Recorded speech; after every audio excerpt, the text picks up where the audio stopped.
มอยสุงค่ะเมื่อได้เป็นวันที่4เดือนธันวาคมที่7ปี2026ในตอนในข่าวสายหมอหอมมีข่าว3ตอนเดี๋ยวมาเปิ้นเผาค่ะตอนที่1ปเฒ่าแม่แก่เอาคำแน่สอนไว้ที่ในตู้ลูกหลานซ้ำอำคู่ค่ะเนาะเฮ็ดลองหมดใส่ที่เฮิรนเหี่ยวก็เอาตู้นั่นกว่าแปดยุกยากแหน่อ้อข่าวเงาเที่ยงโหนึงค่ะเป็นข่าวเงาเกี่ยวกับไปลองพี่น้องแห่งการยานเมืองเที่ยงตอนหนึงซ้ำเป็นคันค่ำไหนค่ะอ้อเฮามาถ่อมด้วยค่ะเนาะในวันมื้อได้ ขันค่ำเป็นจังหือพองให้แหน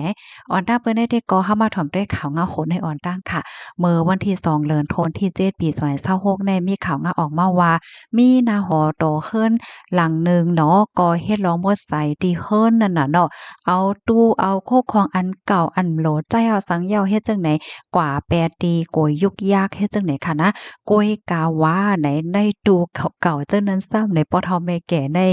เอาค้ำไว้นั่นขนาดเนาะเพราะว่า มานับส่วนเป็นเงินเนี่ยก็เตตกอยู่มอก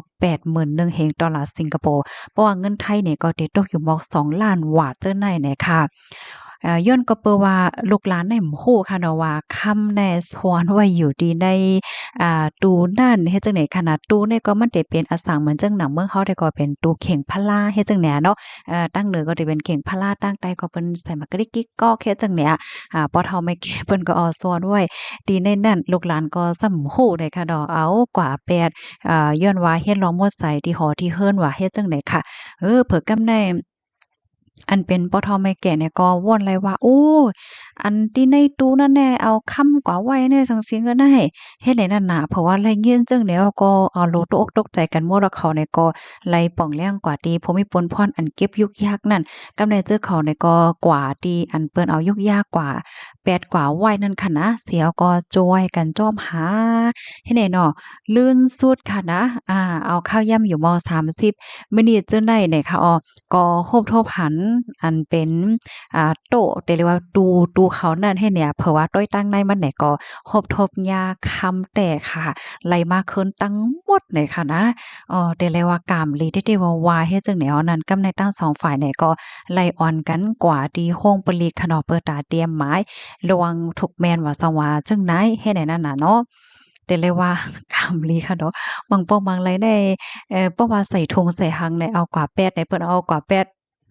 ดีหลายตั้งแหลมโฮค่ะเนาะอันใดๆก็ยังตั้นคิดอยู่เฮ็ดจั่งใดค่ะไลฮู้ว่าคำในขนาดมีอยู่หมวก27เสียนเนี่ยเนาะว่าได้เป็นสายคอมงคย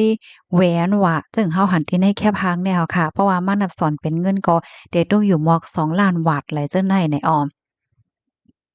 อันเป็นเจ้าเฮิรนค่ะเนาะก็ลาดว่าโคค่ำตั้งเซ็งตั้งหมดในก็มันเป็นคำอันเป็นอ่าคำผากเหมือนจั่งว่าป้อเตะหน้าเฮิรนเนี่ยได้มีคำผากว่าซั่งว่าเจ้านายค่ะเป็นโคเงินโคค่ำอันมีมาปานสืบปานเนี่ยค่ะเลยสิว่าเป็นกาเป็นคันตั้งฝ่ายเงินฝ่ายคำเหย้ายังมีกาคันตั้งฝ่ายป้ายใจเจ้าไหนป้าเทียงลูกกว้านเหย้าเนี่ยค่ะเฮาก็ยินจมเหยียนำถึงป้าอันจมเก็บยกยาเขาตีจอยจมหาเฮาก็ขึ้นโฮบทบหันไล่ค่ำหนังไหว้ไพ่เฮ็ดจังได๋ค่ะเนาะตั้งโครงการฝ่ายสิ่งแวดล้อมค่ะเนาะเปิ้นนี่ก็เลยปันฟ้างเตือนถึงปันก้นวานก้นเมืองนั่นน่ะเนาะว่าเมื่อพ้องตีเตียวโคของอีหังแปดว่าสังว่าจังได๋สิมว่าในให้เลยกดทัดด้วยเป็นข้องค่ะเนาะในตู้ในตึกนั่นใส่ไว้อีสังพองเฮ็ดจังได๋เฮ็ดจังได๋นั่นน่ะนะเปิดตาแฮกังโคของหายเนี่ยค่ะนะโกอำกามลีเหมือนขากกำไนเฮ็ดจั่งใดคะน้อง ป้อมใจจังนั้นได้เพราะว่ามันหาหลายกว่าก็เตหยาบใจเตเสียร้ายเฮ็ดให้นั่นน่ะเนาะข้อมูลตอนนี้ก็ค่ะเลยปีมาที่ห้องการข่าวสดหลังไว้เนี่ยค่ะได้ก็หยุ่มย้ำว่าเตจังเป็นป้าคอสอนตอนตัดพี่ๆน้องๆเฮาค่ะเนี่ยค่ะเนาะบางก็ในค่ะนะโคของอันมีกามีขันไหนแลใจใส่ไว้ที่ในถุงยุกยากถุงสีลำๆแน่บางเจ้อก็หันถึงว่ามันเข้มถุงสีลำเนี่ยมันหนาหลีโลโกว่ามันเตย่ำน้ำเตเข้าสว่าเฮ็ดจังได๋ ใส่ไว้ซ้อนไว้เฮ็ดจั่งแนวเนาะก้อยก็ว่าก้นที่เฮิรนเหมือนหนังลูกหลานมาก่อซ้ำโ้ถามว่ามันเป็นยุกยากแหน่เอากว่าแปดได้ก็อะโลยหยาบเหย้าในค่ะเนาะกำนั้นแลให้พี่น้องเฮาเขาฟังสติกันค่ะเนาะก้นที่มีเงินคำว่าโคของสังสิงเสมว่าเฮ็ดจั่งใดค่ะนะ ลูกดีข่าวเงาโหในสิแลกำในเฮาค่ะมาถ่อมด้วยข่าวเงาแทงตอนหนึ่งอันในก็เตเลยว่าเป็นข่าวเงาเกี่ยวกับเลยลวงแห่งการยานเมืองเนี่ยค่ะมื้อวันที่3เดือนธันวาคมที่7ปี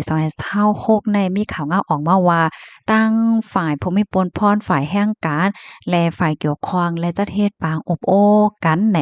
ที่ปางกรมนั่นในก็มีรองหันหลีค่ะนะลองเด้อควักเด้อต่อปันไหวขว้างแห่งการยานเมืองกว่าเที่ยงเฮ็ดจั่งใดคะเนาะอ่าที่ในบางกลุ่มนั้นเปิ้นก็อบโอ้กันเกี่ยวกับไปลองแห่งการยานเมืองที่ในเมืองไทยค่ะเนาะเปิ้นก็ได้คัดใจคับเครื่องให้มันมีกลุ่มทนเปงป้อหนังหือมันเตจางเฮ็ดให้ขาดแห่งการตอนตาในการป้ายมักมีโครงการโรงงานว่าสองว่าจังได๋เปิดตาปกป้องป้ายมักมีของจึงเมืองกว่าเฮ็ดจังได๋กำนันแลหลายปานหลายฝ่ายก็จังมีมติจังหันหลีเปิดตาเด้อควักอายุไว้ขว้างเหตุการณ์ปันแห่งการยานเมืองกนเมืองลาวกนเมืองโฮมตุมและเวียดนามอันเป็นมติคณะรัฐมนตรีเมื่อวันที่11เดือนธันวาคมที่11ปี2525อันอายุอาสาวัดไหวเดมดในวันที่11เดือนธันวาคม12ปี2526ใน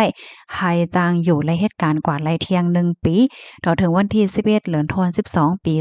2527เนี่ยค่ะอันนี้ก็ป้องว่าเป็นเส้นอันเฮ็ดเมื่อปลายปีกายที่ป่นมาในคณะวัดไหวพี่น้องแห่งการเนี่ยก็มันมีหลายเส้นค่ะนะบ่เหลียวได้โหลดด้วยว่าวัดไหวตัวเจ้าก่อนได้เป็นเส้นไหลอายุมันเต็มหมดเมื่อไหลแหละจังได๋พี่น้องค่ะจ่องฟ้างหันแม่นค่ะข่าวงาปอกกำไดในมี3เมืองค่ะเนาะอเมป้าพี่น้องแคมโบเดียเนี่ยค่ะลวงได้ก็อยู่ที่ห้องการฝ่ายแห่งการค่ะเนาะคบดเนี่ยก็ได้ต่างยืนถึงดีคณะรัฐมนตรีให้ทัดสร้างเที่ยงคำหนึงว่าจองหันหลีเนี่ยนั่นขนาดเนาะเพราะว่าหันหลียาวได้ขับเครื่องยาวเนี่ยก็ได้เปิ้นเผาเที่ยงคำหนึงเนี่ยค่ะกำนันแลแห่งการยานเมืองเซียนในได้จ้างขับเครื่องต่ออายุวัดไหวไลก็มือ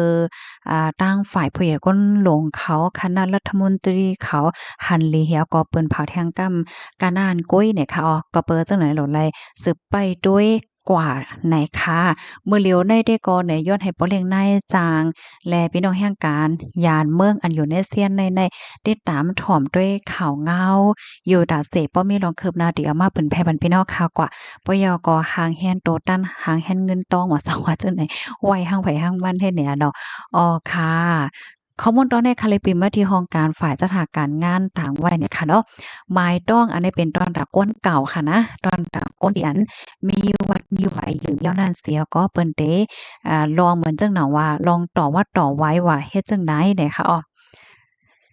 ก้นใหม่ได้แบบนี้เขาคืบหน้าอีสานเนี่ยค่ะเข้ามาถ่อมด้วยขันค่ำเมืองไทยขันค่ำเมืองไทยอัปเดตเมืองแรกกำเดียวค่ะนะค่ำเซียนปานเก่าค่ำอ้อมกันดออันใดค่ำไทยได้มีมันมีปานเก่าปานใหม่ขนมเหมือนค่ำเมืองเฮาได้ค่ะนะ คันคำเมืองไทยค่ะคำแดงเพราะว่าเฮาค่ะมีเสียกว่าขายเนาะว่าได้แต่คันละอยู่65,000เฮง3บาท50เพราะว่ากว่าซื้อซ้ำได้เลยเป็นอยู่65,000เฮง5บาท50คำหางเคิงเพราะว่าเฮาค่ะมีเสียกว่าขาย1วันได้แต่คันละอยู่64,000เฮง35เพราะว่ากว่าซื้อซ้ำได้เลยเป็นอยู่60,000 6เฮง3บาท50โอ้โฮคันค่ำคืนค่ะเนาะจังว่าจังไหนค่ะกำไรเฮาค่ะมาถ่อมด้วยขันค่ำที่ในเมืองเฮาเนาะค่ำเซียนปานเก่าค่ำแดง เพราะว่าเฮามีเสียกว่าขาย1วันได้แต่ขายไรอยู่9,720,000เพราะว่าก็ซื้อซ้ำได้เลยปันอยู่9,820,000ค่ำหางเคิงเพราะว่าเฮาค่ะมีเสียกว่าขาย1แก้มได้แต่ขายไรอยู่9,140,000เพราะว่ากว่าซื้อซ้ำได้เลยปันอยู่9,240,000ว่าเฮ็ดจังได๋ค่ะเฮามาด้วยคันแลกเงินค่ะเพราะว่าเฮาค่ะเอาเงินไทยสิแลกเงินมานค่ะเนาะ1ได้ได้เลยปันอยู่7.70บาทค่ะเพราะว่า เอาเงินมาเสร็จแล้วเงินไทย100,000ก็ได้แลกไรเงินไทยอยู่7.50บาท50เนี่ยค่ะอันนี้ก็เป็นขันค่ำแลขันแลกเงินในวันเหมือนในค่ะยินจมบุก็ที่รับถอนปันแห้งค่ะย้อนให้อยู่กินหวานและรอดเพชรกันค่ะเนาะมอยสุงค่ะ